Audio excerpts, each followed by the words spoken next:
o Rede TV News está recebendo o deputado Jair Bolsonaro, que é pré-candidato à presidência da República. Deputado, prazer em recebê-lo na Rede TV. E a primeira pergunta, obviamente, é sobre as denúncias que o senhor vem sofrendo nos últimos dias. Hoje, a Folha publica uma denúncia de que o senhor mantém uma funcionária fantasma numa propriedade sua em Angra dos Reis. E a outra questão era a incompatibilidade dos seus salários como parlamentar com o patrimônio que o senhor possui. Obrigado pela oportunidade. A manchete da Folha de hoje, todo dia tem uma, né? Bolsonaro tem funcionária fantasma que vende açaí em Angra. A loja fotografada pela Folha de São Paulo, na Vila História de Mambucaba, a 50 quilômetros de Angra, é da irmã dela, não é dela. Então é mais uma notícia mentirosa. Ela não por parte trabalha da Folha. na loja? Não, a minha funcionária não, é a irmã dela que trabalha lá. Então faltou a Folha esperar um pouquinho mais, quem sabe dar um flagrante nela vendendo alguma coisa. Não fizeram isso. E não iam conseguir fazer isso aí. Agora, ela poderia até esporadicamente entrar na loja da irmã. Qual o problema?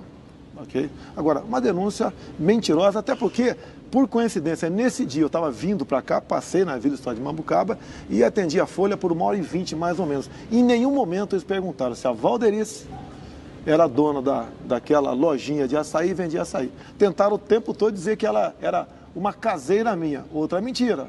Como não tiveram base para fazer essa outra falsa acusação, fizeram como dona de uma lojinha que vende açaí, que eu duvido que fature mais de R$20 por dia líquidos.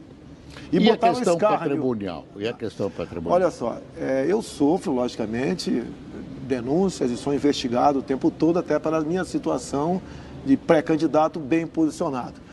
A questão da avaliação patrimonial. Ninguém descobriu imóvel em meio lugar nenhum. Todos os meus imóveis estão no imposto de renda, desde o primeiro momento que eu os comprei. Inclusive, 2 na Barra da Tijuca, 2 casas pequenas, que tinham uma série de problemas entre habites, localização, entre outros.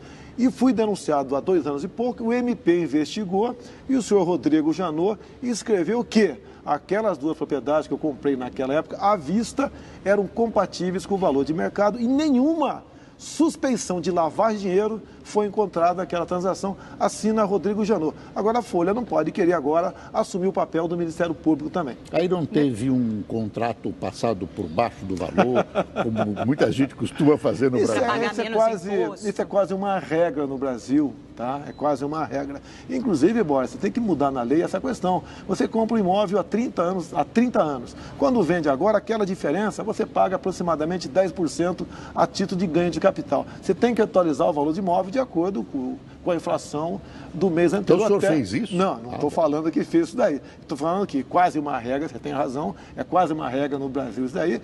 E se não tivesse essa questão, com toda certeza esse problema não apareceria agora. Deputado, eu queria lhe fazer uma pergunta sobre economia. Até essa reportagem que mostramos há pouco no Rede TV News, a Standard & Poor's rebaixou a nota de crédito do Brasil e uma das principais justificativas foi por causa do atraso na aprovação da reforma da Previdência. A gente sabe que o senhor tem se reunido, encontrado muitos investidores, tanto aqui como fora do país, em Nova York, e o seu principal consultor em economia é o Paulo Guedes, que é um economista notoriamente liberal e favorável à reforma da Previdência.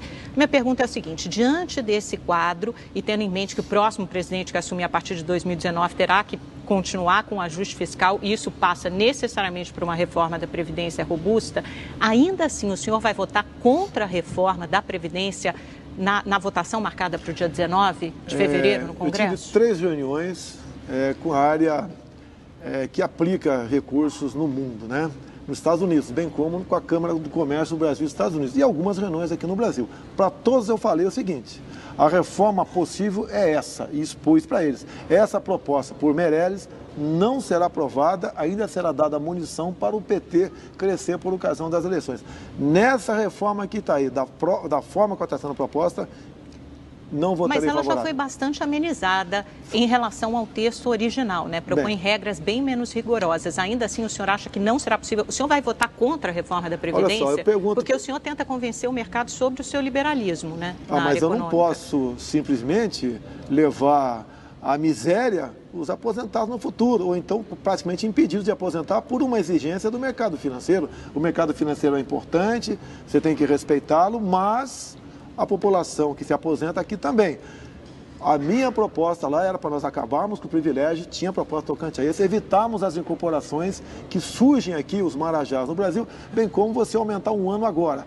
E deixar que o prosseguimento da reforma fique para quem assumir em 2019. Essa é a minha proposta. Essa que estão propondo aí, repito, não será aprovada, não contará com o meu apoio e ainda dará munição para a esquerda crescer nas eleições. Deputado, o Lula vai ser julgado no próximo dia 24.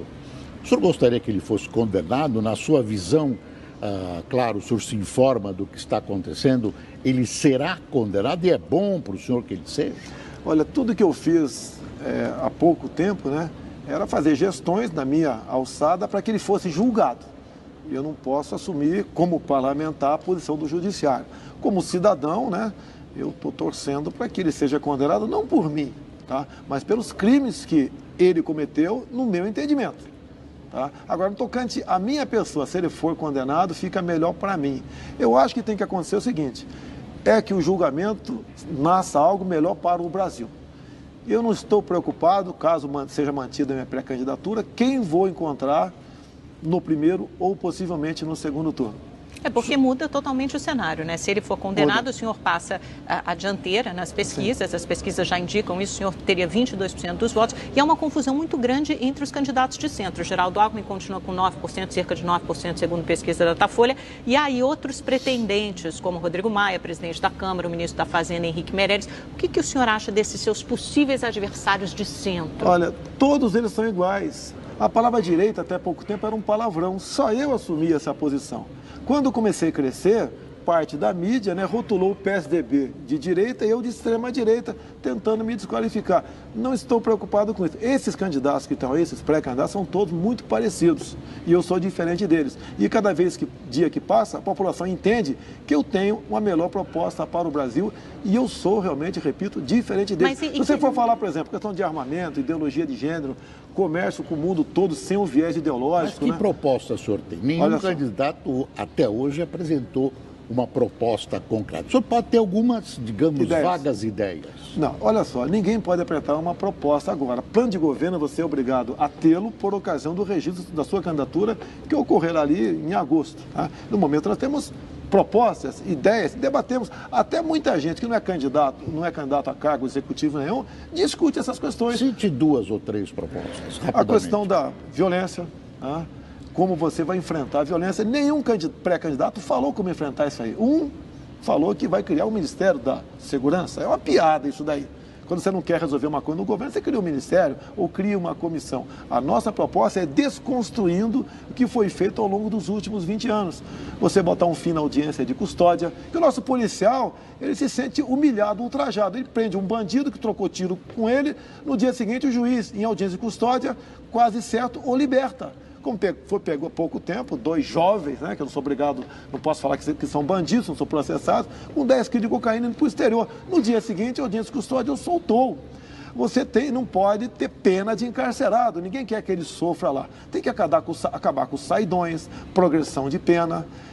Você tem que dar meios para que o policial execute o seu trabalho e não tenha medo do capa preta, ou seja, o excludente de ilicitude, ele em operação, matando quem está matando a sociedade, ele seja ouvido, né?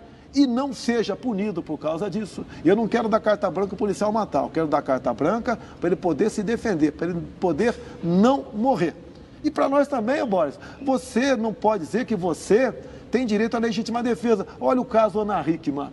Se eu integrasse um tribunal de júri, eu absolveria o cunhado dela. O cara é um bandido, entra num quarto de hotel, dá 3 tiros numa senhora, esse homem consegue tirar a arma dele, dá 3 tiros na cabeça dele, uma pistola, e agora vai ser submetido a tribunal de júri em Minas Gerais por excesso. Deputado, isso é uma vergonha. Deputado, falando dos seus planos, sempre surge uma questão importante nas eleições presidenciais. O que fazer com a Petrobras? O senhor é a favor da privatização da Petrobras? Olha só, de acordo com o modelo, você pode ser favorável a isso, a questão da Golden Share, e você tem que ver sim para que capital você vai passar aquela empresa. Tem certos países que não admitem a livre iniciativa, estão comprando grande parte do Brasil. Você tem que tomar cuidado com isso. Você volta para a Petrobras, para a Embraer aqui no Brasil. Ela é privatizada pela Golden Share, ela é lucrativa, tá? E ela tem tecnologia própria e bastante. Então, quando a Boeing se aproxima, você pode, de acordo com o modelo, fazer o acordo. A Petrobras é a mesma coisa. A Petrobras foi simplesmente aniquilada pelos conchavos políticos. Em troca de apoio parlamentar, o governo escancarou as portas da Petrobras e ela foi ao chão. Você pode fazer isso, me entender? De acordo com o modelo Golden Share, partir para a privatização dela sim. Deputado, eu vou pedir licença um minutinho para o senhor. Nós vamos para um rápido intervalo comercial. Já voltamos com mais perguntas, mais questões para o deputado e pré-candidato à presidência da República, Jair Bolsonaro. Não saia daí, a gente volta já.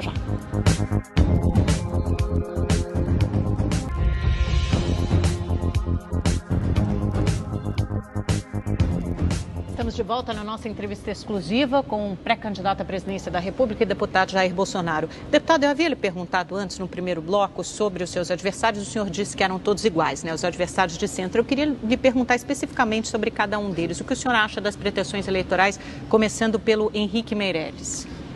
Foi o homem da economia, né? Esteve 8 anos na frente do BC, do Banco Central, de Lula.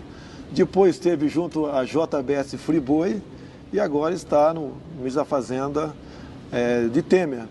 A economia só afundou com ele. Esperar o quê? Se é o homem da economia, a economia afundou. Esperar o quê dele? Ainda reclamam de mim, que eu não entendo de economia. Quem entende é ele. Tá? A pequena recuperação é até natural você ter aí um movimento aí de ondular, né? Sobe um pouquinho, né? Até a inflação está muito mais em queda pela perda do poder aquisitivo da população e perda de emprego do que de uma política governamental. E o Rodrigo Maia, ele será capaz de formar uma grande aliança, por exemplo, em torno do nome dele? O Rodrigo Maia tem seu valor, é um jovem, né? Estou com 62, no meu entender tem grande futuro, mas vai ter dificuldade também para aparecer no Brasil todo, ter o seu nome viabilizado, que pese até uma quantidade grande de partido do lado dele. Eu acho que esse pessoal do centro, né, vai ter que esperar 4 anos para tentar alguma coisa, com todo o respeito que eu tenho a todos eles, em especial ao Rodrigo Maia. Deputado, como resolver a penúria em que vivem vários estados brasileiros? Olha, eu botei na mesa os problemas na minha ótica de economia. E na minha frente o professor Paulo Guedes. Outros têm me ajudado também a partir de agora, com o Marcos Sintra e bem como o Luciano Bivar, mais especial Paulo Guedes. Tá? Eu falei, dá para resolver esse problema? Temos como diminuir a dívida interna sem aumentar impostos, mantendo o tripé econômico? Então, essas questões todas, ele falou que é possível. Ele vai ser o artífice, ele vai ser o cozinheiro aqui que vai fazer um bolo aqui que nós merecemos, então, comê-lo. Então, isso, eu tenho que confiar nele. Afinal de contas, né, o Brasil é cheio de problemas, a economia é muito importante, você tem que botar alguém lá que entenda do assunto. Mas ele é a favor da reforma da Previdência e o senhor vai votar contra, por Conversei com ele sobre a reforma da Previdência, ele já temos estudado, ele está com uma proposta já para os futuros que entraram no serviço, um modelo parecido com o chileno, a manutenção disso daí, a proposta minha de você dar uma remendada agora, está sendo palatável pela parte dele. E outra coisa, não é o que eu quero, o que o Paulo Guedes quer. Nós dois temos no meio do caminho, como o Temer tem, como o Meirelles tem, o parlamento brasileiro. É o que é possível ser feito. Não é simplesmente eu quero dessa forma. Isso é ditadura ninguém quer. O senhor fala do parlamento brasileiro e o toma lá da cá. Se eleito, o senhor pretende continuar com essa política do toma lá da cá, que prevalece há vários governos do Congresso brasileiro? Ô Boris, o toma lá da cá leva à ineficiência do Estado e à corrupção. Se é para fazer a mesma coisa, estou fora.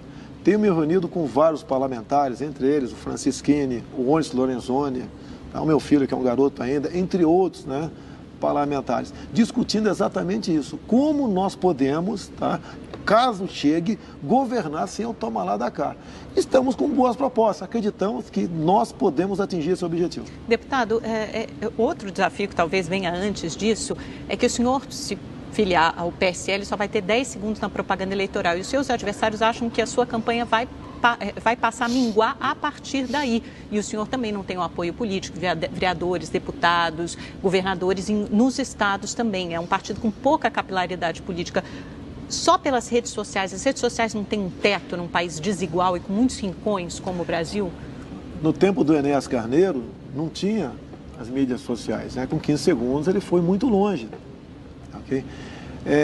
Em época normal na Câmara dos Deputados, eu tiro em média 100 fotografias por dia com vereadores que tiram fotografia e postam no seu Facebook, nas suas mídias sociais. E a grande maioria deles diz que estarão comigo porque eles querem mudança. E sabem muito bem que esses pré-candidatos, outros que também são muito parecidos, e mudança com eles já sabem que não terão e acreditam em mim. Então, dessa forma, mesmo com pouco tempo de televisão, sem fundo partidário também, nós podemos fazer a diferença por ocasião das eleições do ano que vem, porque nós temos certeza que iremos para o segundo turno. E indo, o jogo se iguala naquelas 3 últimas semanas. Deputado Bolsonaro, a Rede TV agradece a sua presença e queremos ter o senhor outras vezes durante a campanha, ao longo da campanha, aqui no Rede TV News. Boa noite e muito obrigado. Muito obrigado. Obrigada, deputado.